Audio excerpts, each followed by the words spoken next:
Imposter syndrome is the experience of debilitating doubt of skill and talent, despite evidence of success.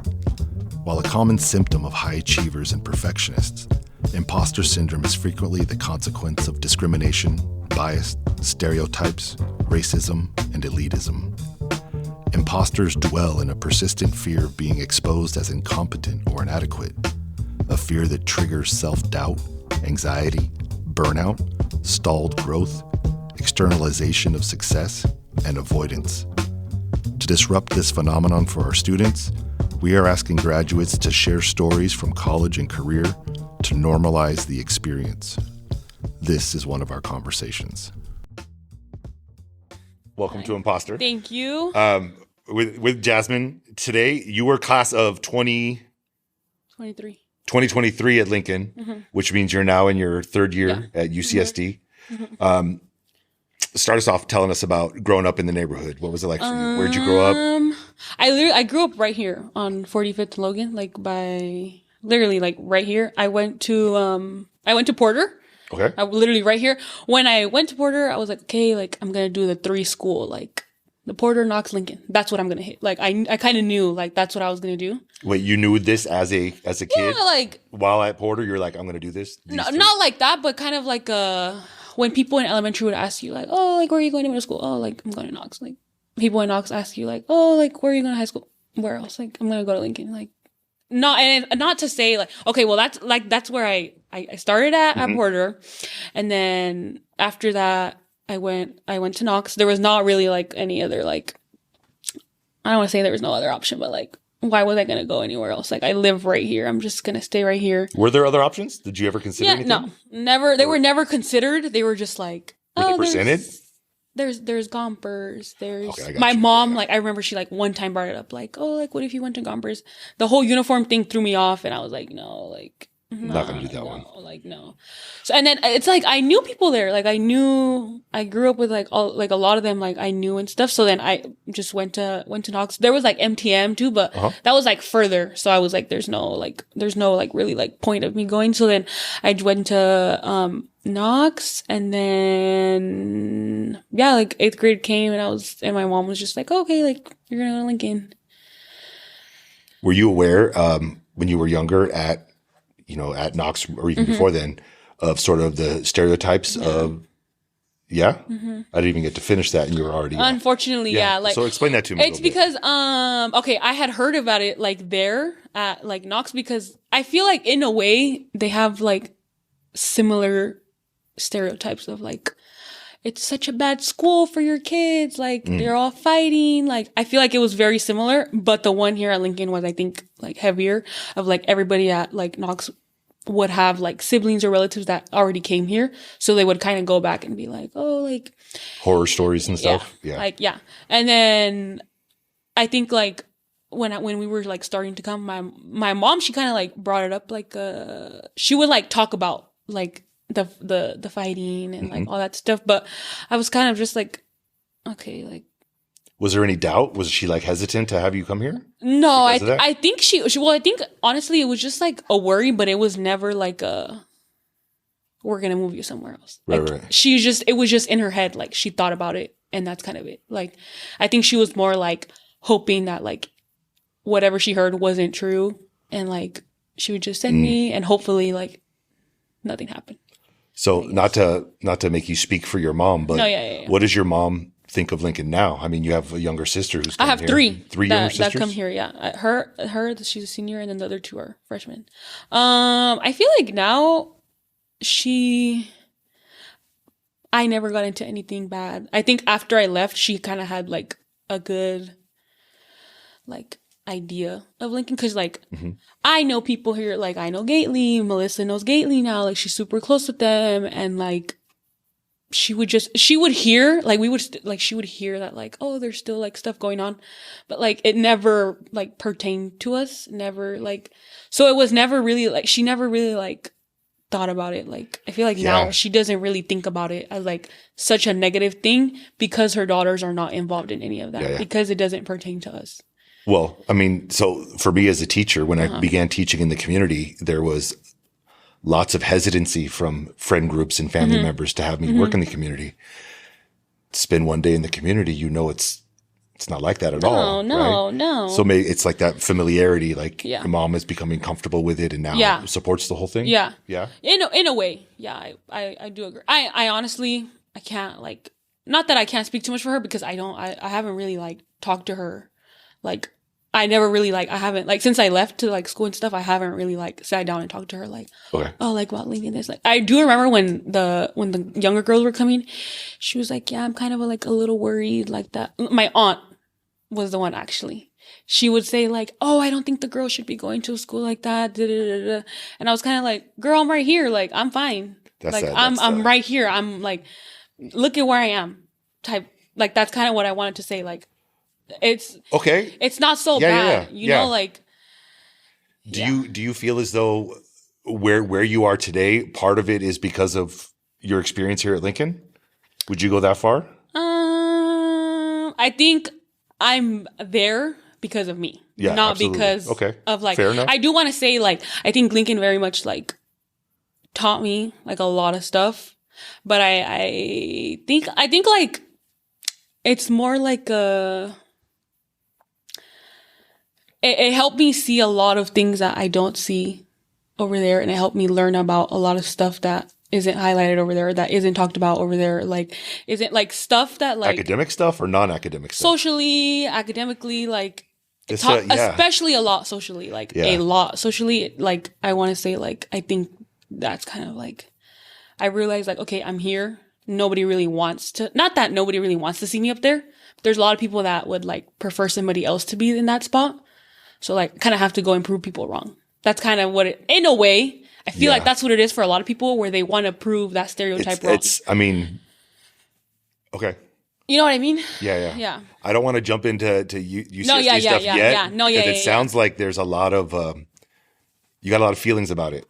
Like there was the experience has been a lot for you. Yeah. Is that fair to say? Yeah. Okay. In a way, like Lincoln did very much help. Okay. Yeah.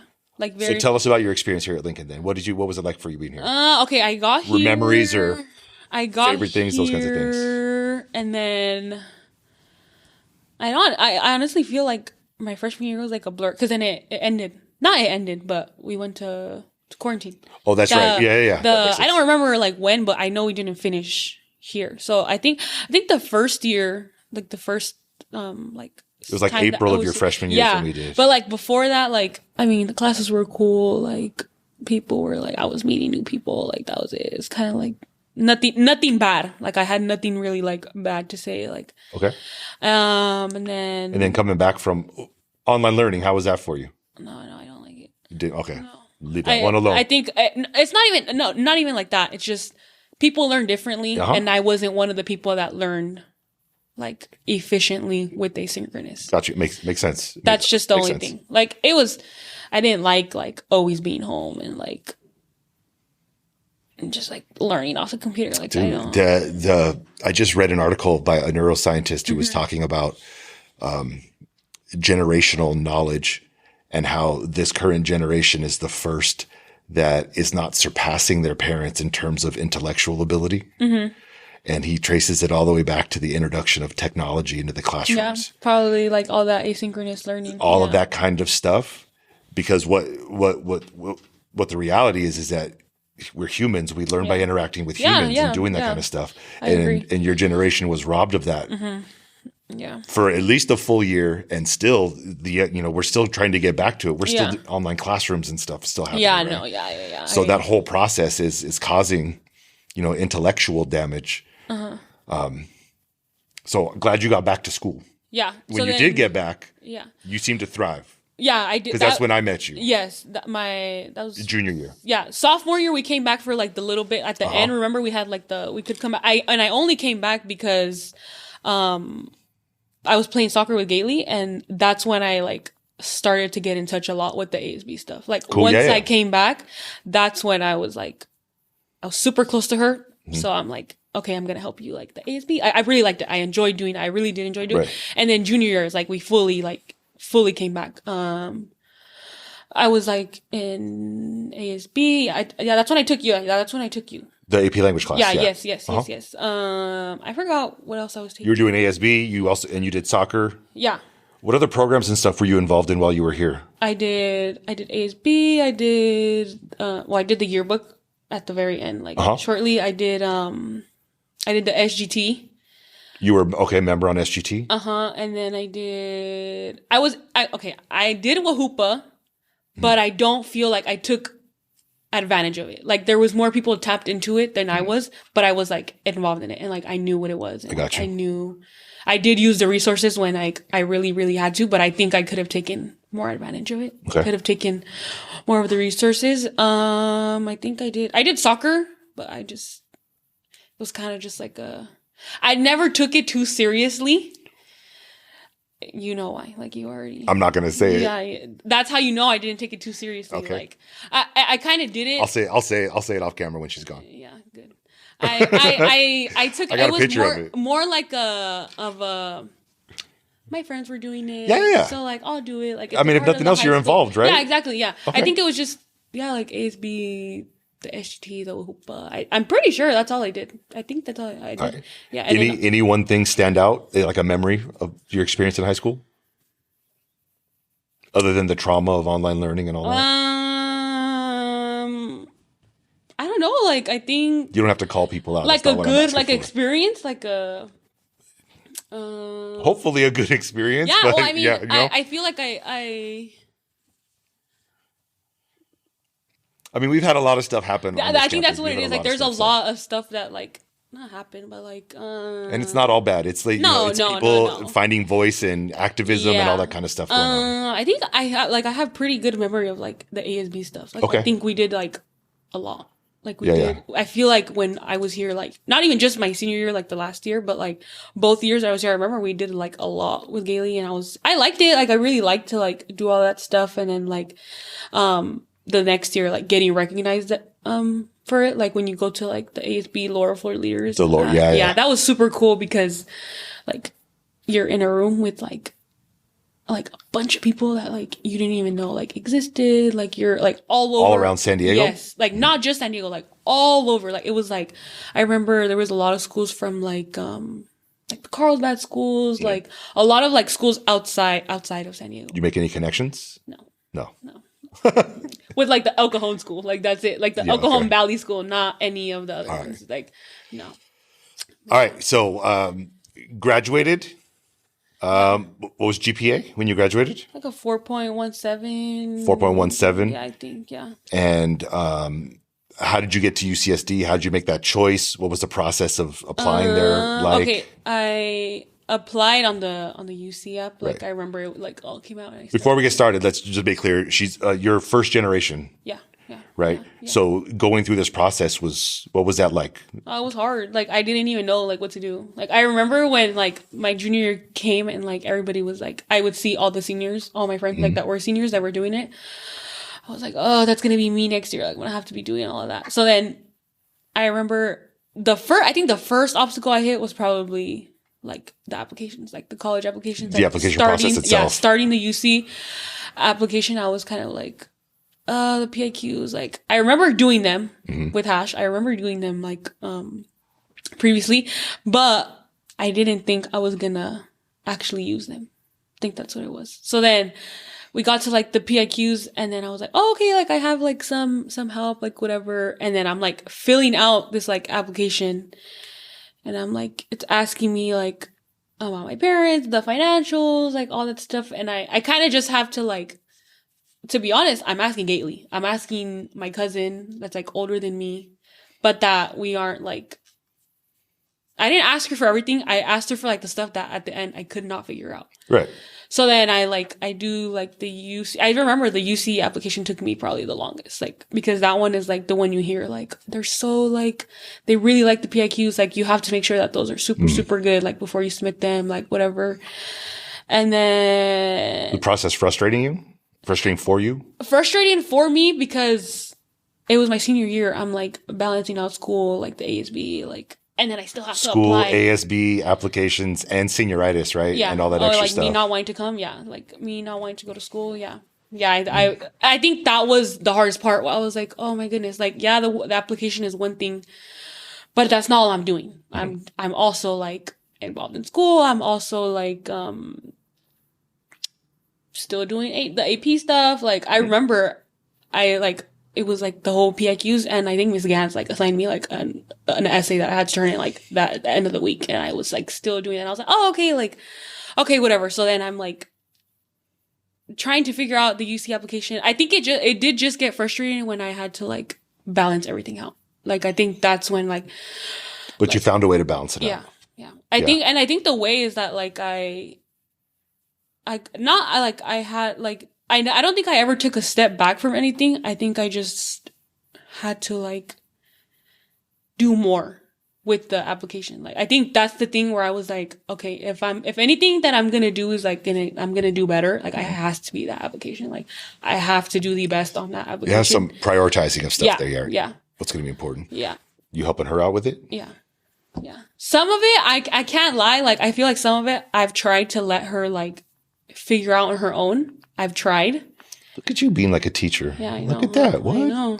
I kind of have to tell her like, hey, like, let's try and do it on our own, and then we can ask. And I do that because I did it. Like, yeah. I know she can do it. Like, it's not of like oh my God, it's so hard. You need somebody else to help you. Not even that. It's like I did it on my own. Like, you're like, if I can do it, you're going to be able to do it. Yeah. See, this is kind of what this imposter podcast is about, is stuff like this, right? Mm-hmm.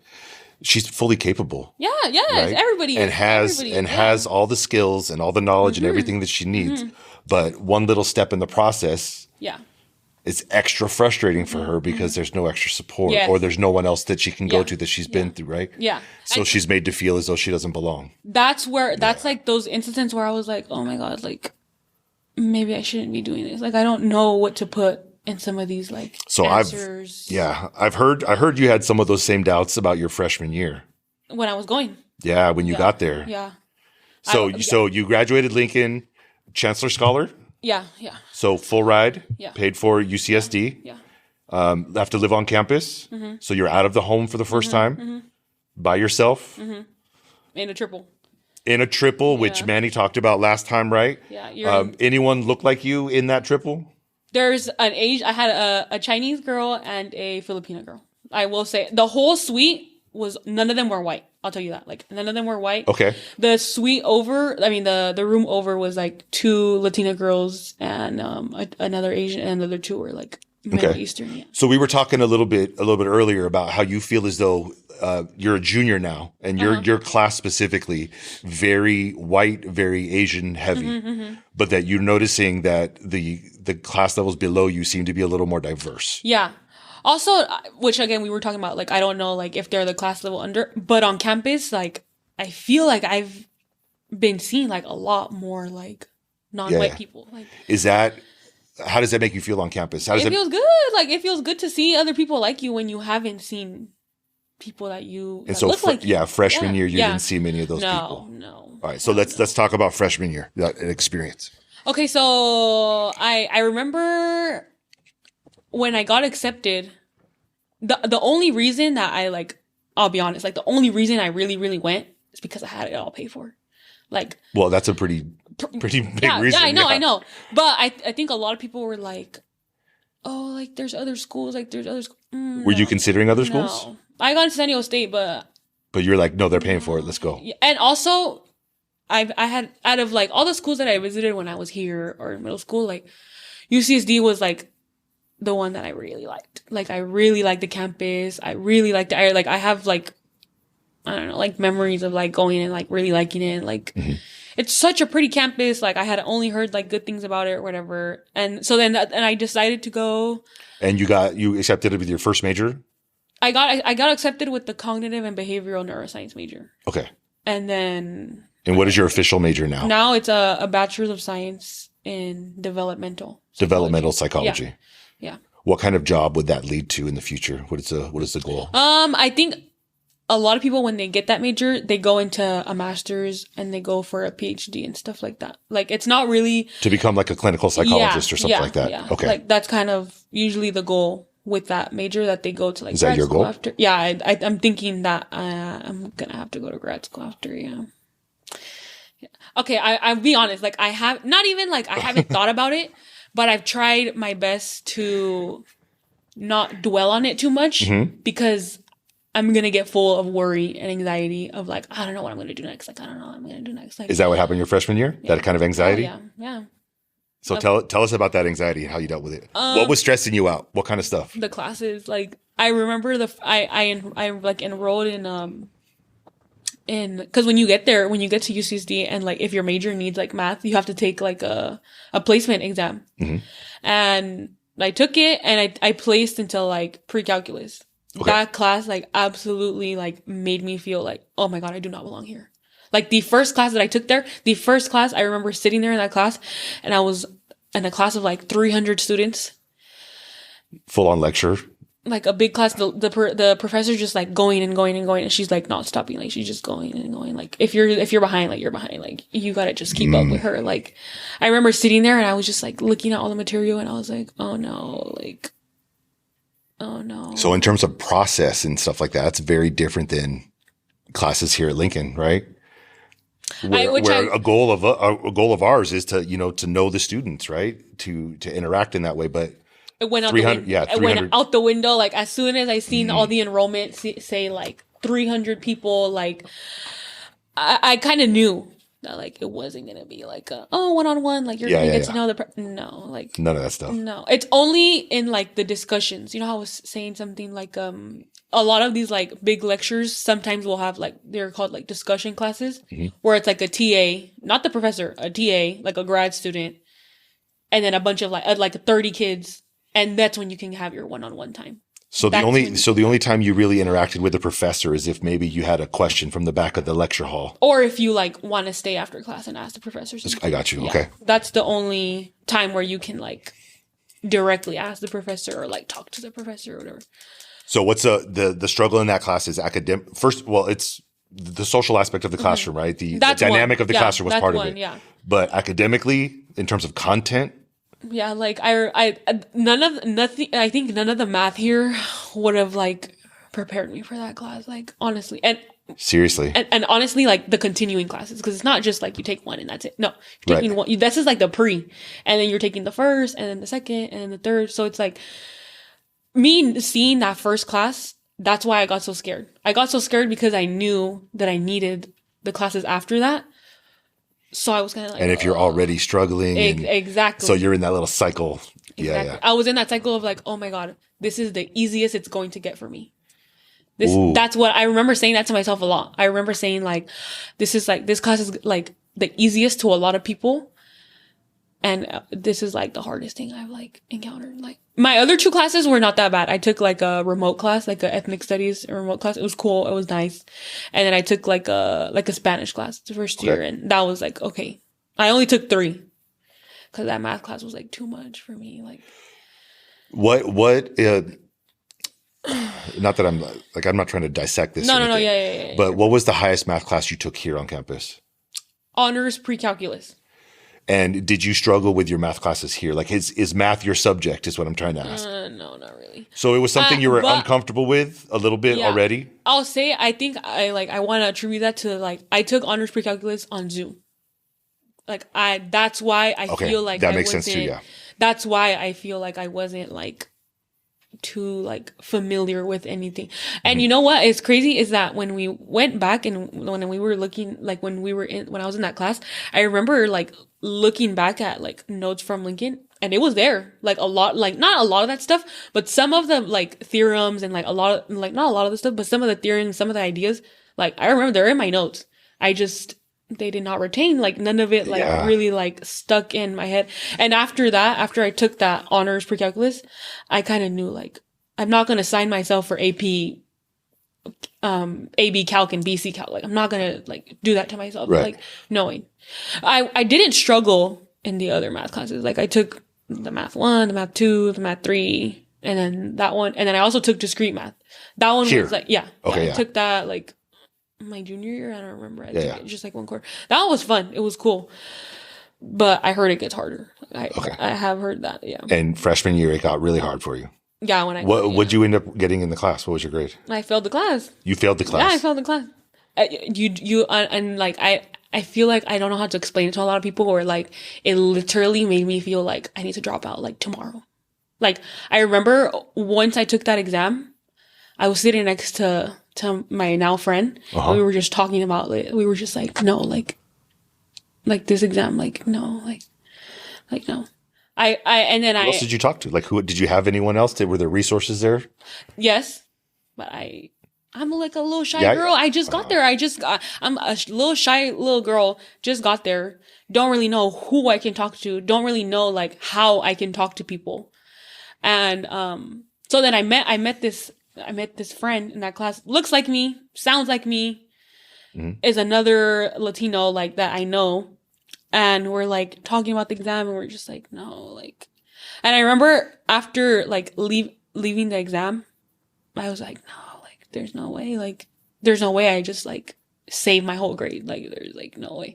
And then usually like after the exams, like after like the quarter's over and you take the last final exam, it takes like a couple weeks for like the professor to input your grade into like the whole like the final grade for the class. And then I saw it and I said, yeah, and I said an F. Yeah, I saw an F, and I was like, I remember I literally thought, I was like, no, like I need to leave. Like and I think I would talk to Gailey. I told her, I was like, yeah, she said, I don't think I want to be here. Like I remember saying like something like that, like, oh my God. Like I remember sitting in like that living room in that dorm, like crying. And I was like, no, like I cannot like be here or whatever. Yeah. I don't want to speak for Gately either, but Gately told me that, you got to the point where you like weren't even believing people as they were telling you that I could do it, the struggle, and that you can do it.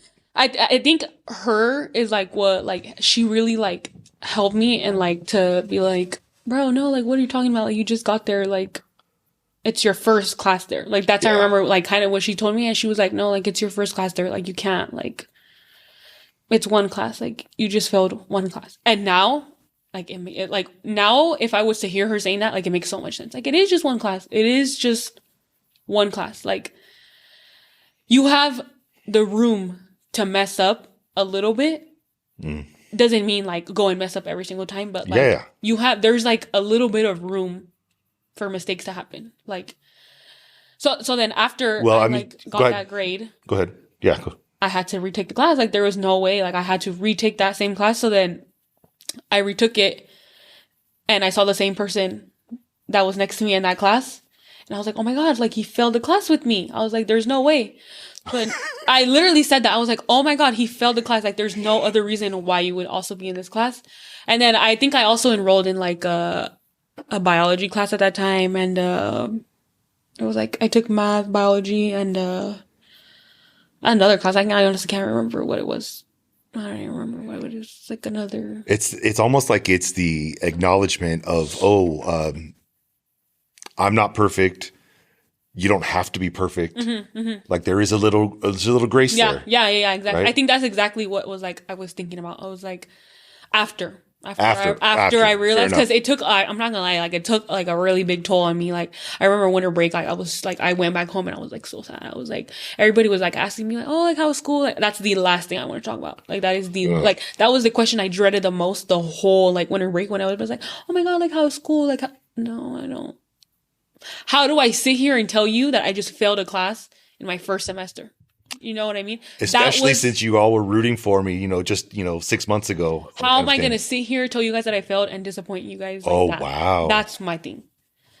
And I remember I told my mom, but my mom she's never been like oh my God, like you have to do good in school. Like you have to do like, no, my mom has never really like been like that with me. She's always just kind of been like, like what you can do and what you can't do. Like, what you're capable of. And like, if you can do it, like, I believe in you. And if you mess up, like, that's okay. Yeah. That's kind of like her whole like academic thing. That's kind of how it's been like the whole time that I've been in school. But there's also something to be said for the pressures of being first gen and trying to set the example, because you're the oldest sister, right? Yeah. So trying to set the example for younger sisters, trying to make mom and dad proud. It's all of that kind of pressure is there, right? Yeah. And it's kind of lonely. Yeah, it is. And it's also because, like, I feel like my mom didn't, like, she didn't want me to, like, think about that pressure, but I still had it. Like, that's there who was you never, are. it was always, like, an unsaid, like, pressure of, like, I have to do really good. Like, I have to do, like, really good. Like, I have to. But my mom was never in my ear, like, telling me, like, well, you have to, you have to, you have to, you have to. But, like, that's kind of just, like, how. I mean, that tells you where's the pressure coming from. Myself. Yeah, exactly. But it's because, it's like a. So those little games we play. Yeah, exactly. But it's also, like, it wasn't like I want to do like super good for myself. No, like I want to do super good for them, for her, for like them and stuff like that. So yeah. So then I'm like taking this class again with the guy that I failed. I'm like, we're going back. Got you. Yeah. I'm like, I gotta follow your narrative right now. Okay, yeah. Sorry. I was like, yes, I'm not the only one, and that's I remember saying that a lot. I was like, there's no way I'm the only one that failed that class. Like, there's actually, like, there's no way. Like, I saw people that I had seen in the class before. I was like, okay, like, I can stop, like, beating myself up over it. Yeah, nice. And I remember talking to this guy, and he was like, oh, like, last year, like, I just wouldn't go, like, to the class. Like, I just wouldn't really, like, he's like, I didn't show up to one exam. Like, one of them got dropped, so I went to the first one, and I went to the last one, and that was kind of it.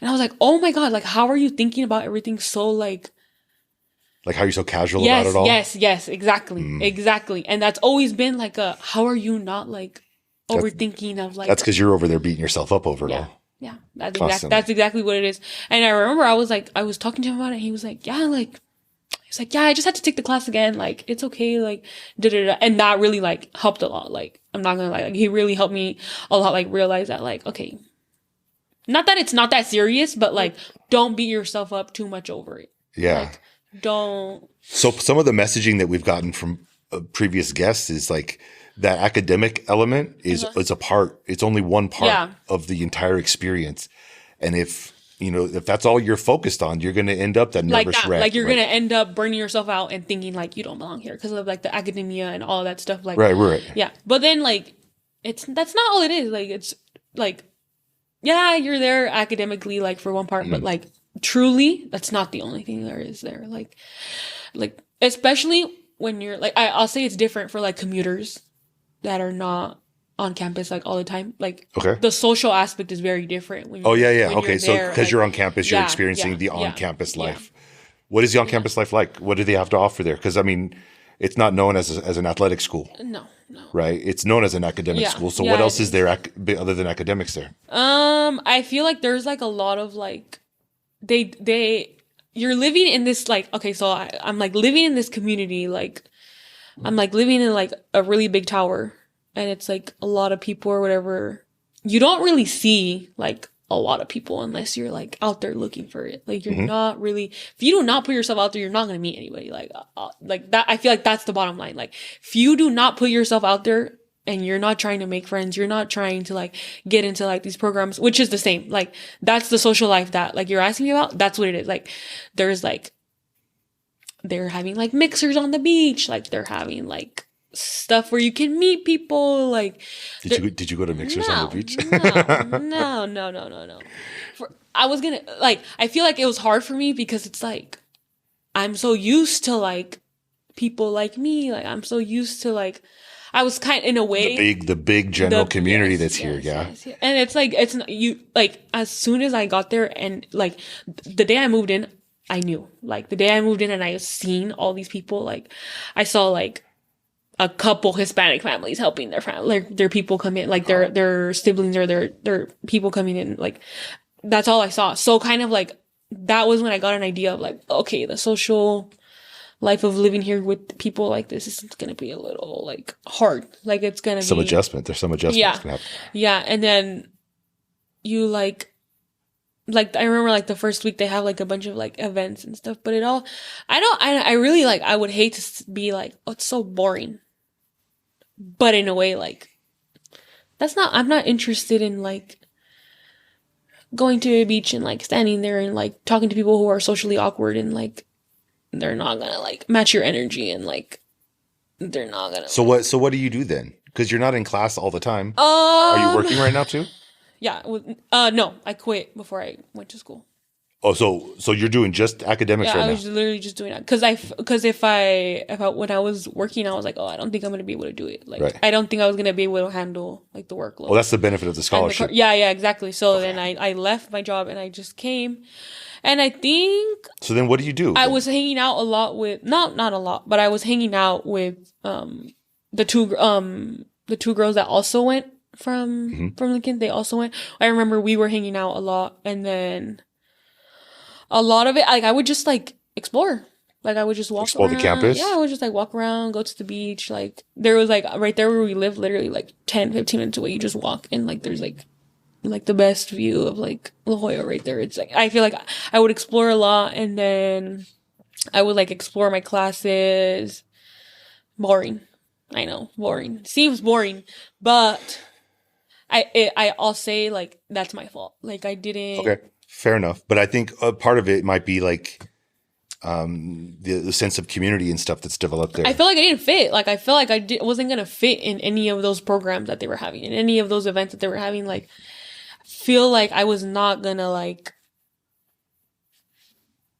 fit with the people that are there and fit with what they're trying to like achieve. But is that like you were saying? Is that partially you? Yeah, some of it, it's like if you're going like. Yeah, like partially it was me of like like I'm not too interested. I don't want to meet any people. Okay, like that's your fault. Like, Right. that's my fault. Like, I'm not going out there and I'm not like talking to people. I'm not like meeting people and stuff. So, and I think I got to campus like pretty early before my classes started. So that's what I was doing like all the time. I was just like exploring, talking to the girls that I went with. Like, I was talking a lot with my roommates, the ones that I was in the triple with.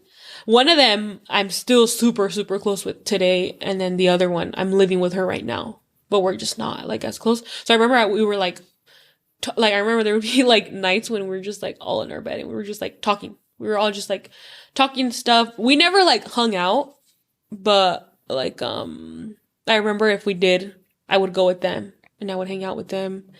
And we would go to like, sometimes they had like music, like events and stuff like that. And we would go, but Concerts and stuff on campus, and that kind of stuff going on. Like, I've never heard that music ever.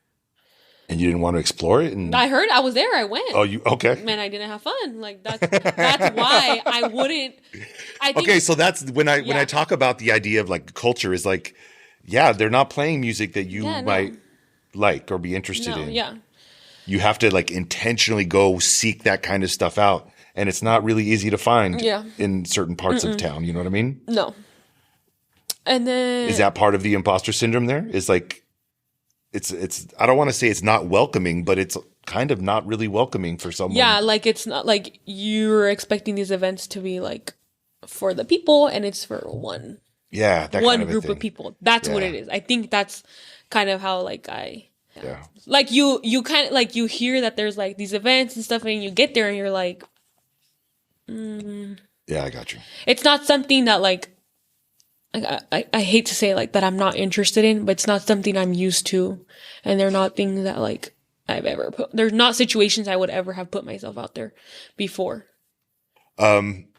So how are you doing academically and stuff now?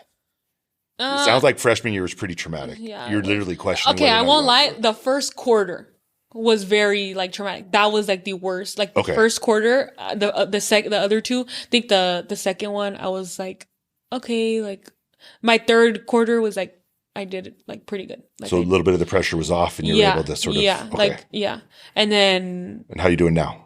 A lot better. Like a lot better. I think like academically, I'm doing like a lot better. I think my first year is the only one where I like my grades were like not the best, which like is something I wasn't used to. So that's also why I think it scared me a lot more, where I was like, this is not. Yeah, it's like literally freshman all over again, right? Yeah, exactly. Like you're like, oh my God, I have to go through like everything all over again. Kind of like, and I remember like seeing those grades, I was like, oh my God, like I cannot tell anybody about this because I came in with like at the end straight A's. Like I can't I'm not used to seeing like an F. Right. I like at all. And it humbled me, and it also like gave me not a reality check, but it like was like, okay, like it gave me like the room to mess up, but it also like was like a turn that around. Like yeah, you can, I think humbling. I think is the right word for that. Yeah, I think that's like the perfect word. Like it humbles you, where you're like, okay,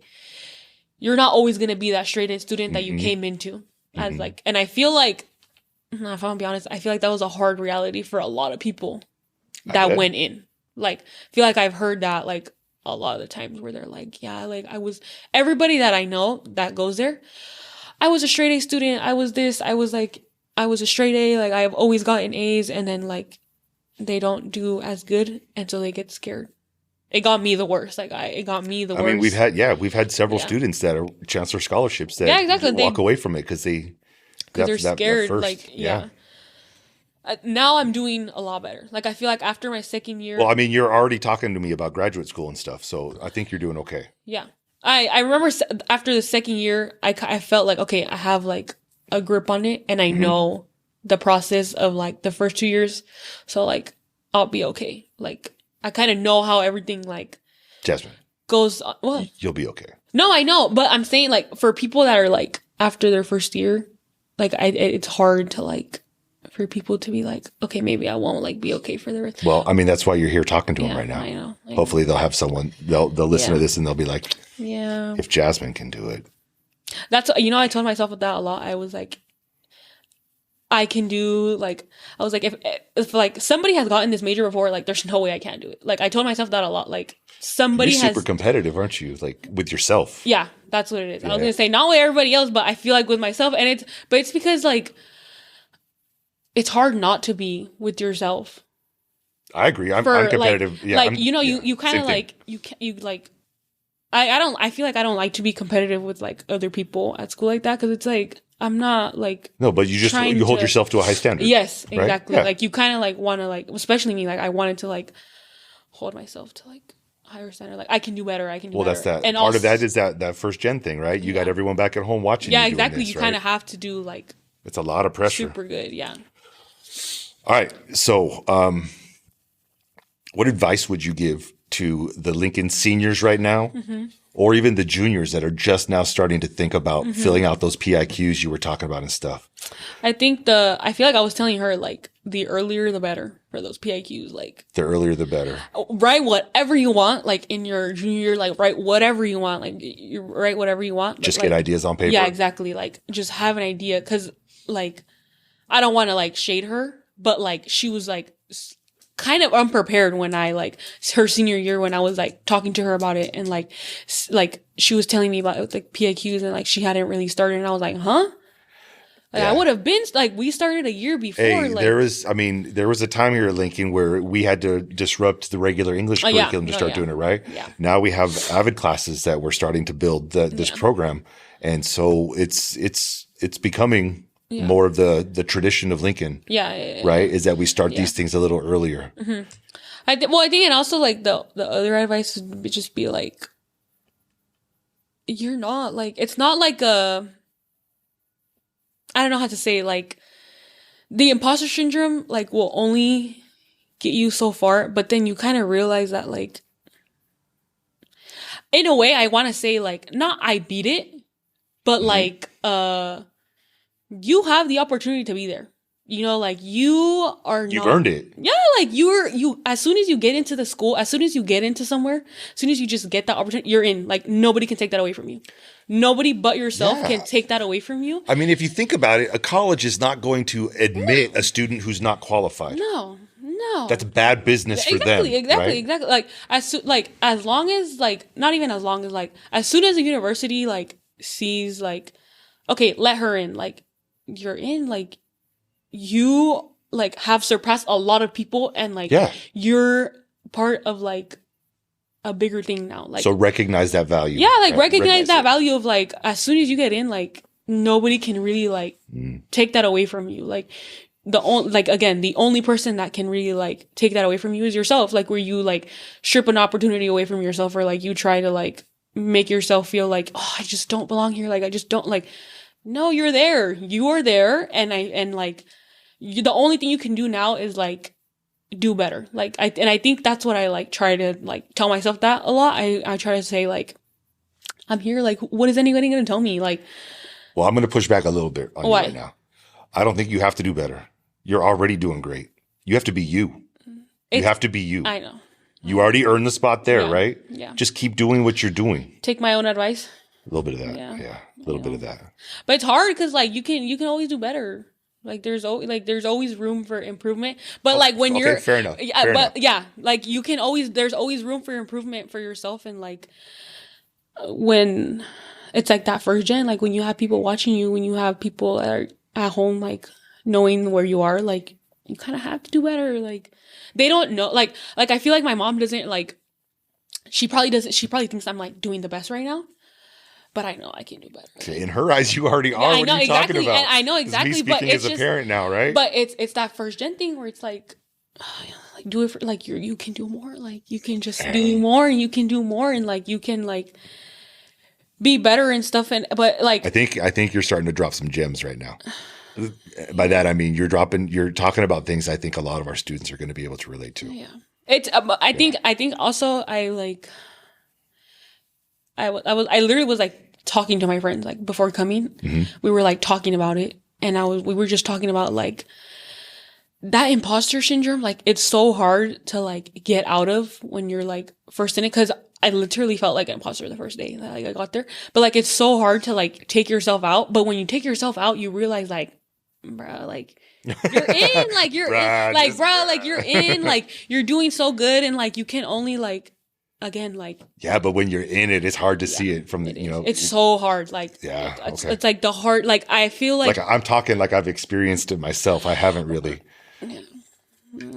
Let's be real. I haven't. Yeah, I really, know. but, I didn't want to. Yeah, but I can understand. Yeah, because I've been talking to people about it. Yeah. I can imagine it would be very difficult once you're in it to get out of it. To see anything other than it. Yeah, but like once you're out of it, like. It's so hard for somebody to bring you back down from it. Like, I think that's what it is. Like, it's so hard for somebody to be like, oh, you're not like, it's so hard for somebody to try and like make you feel like you don't belong in spaces or like you don't belong in these places. Cause it's like once you realize your self-worth, they're not going to take it from you. That kind of a thing. Yeah. Like you can't like, that's lit. That's you know, like it's hard to like, it's hard for somebody to like try and make you feel bad about it. Like somebody will like try to like will look at you a certain way. And you're like, no, like I'm here. Like I'm doing exactly what you are. Right. Just because I look different than you, just because I sound a little different than you, doesn't mean anything. Like you can't sit here, look at me a certain type of way and think I'm gonna feel bad and like that I'm gonna like make myself feel bad and make myself feel like, oh, I just don't belong here. See, that's what I'm talking about. That's like. You're being successful as your authentic self. Yeah. You're not trying to be something you're not. You're not trying to be better than what you are. Mm-hmm. You're being successful as you. Mm-hmm. Yeah. Mm-hmm. That's defeating imposter syndrome. Yeah. And I again, I don't want to say like I beat it, but I feel like it's so like bro, I'm sitting here like, and I'm like in that school and I'm like going to my classes and stuff. And it's like, how the hell was I going through that? But when I was going through it, it made so much sense. Yeah. I don't want to be Mr. Negative here, but wait till you get back to graduate school. That's a whole another round of imposter syndrome. When I was like thinking about it, I was like, oh, I'm literally going to be a freshman again. Like I'm going to have to. And then when you start in your profession, guess what? Again, more imposter syndrome, right? But it's nice to be out of it for just a little bit. It's nice to be out of it. Well, also recognize some of the strategies and stuff because you're going to fall back on those in the future, right? Yeah. I don't know. I think it was. Listen to this podcast. I know. I'm going to listen right to it. Right before you start graduate school, listen to this podcast. You'd be like, I remember I said. That once you're in it, you can't get out. Like, I think that's what it is. Yeah, I know. Yeah. Cool. Mm-hmm. All right. Thank you for joining us today. Of course. Appreciate your wisdom. Yeah.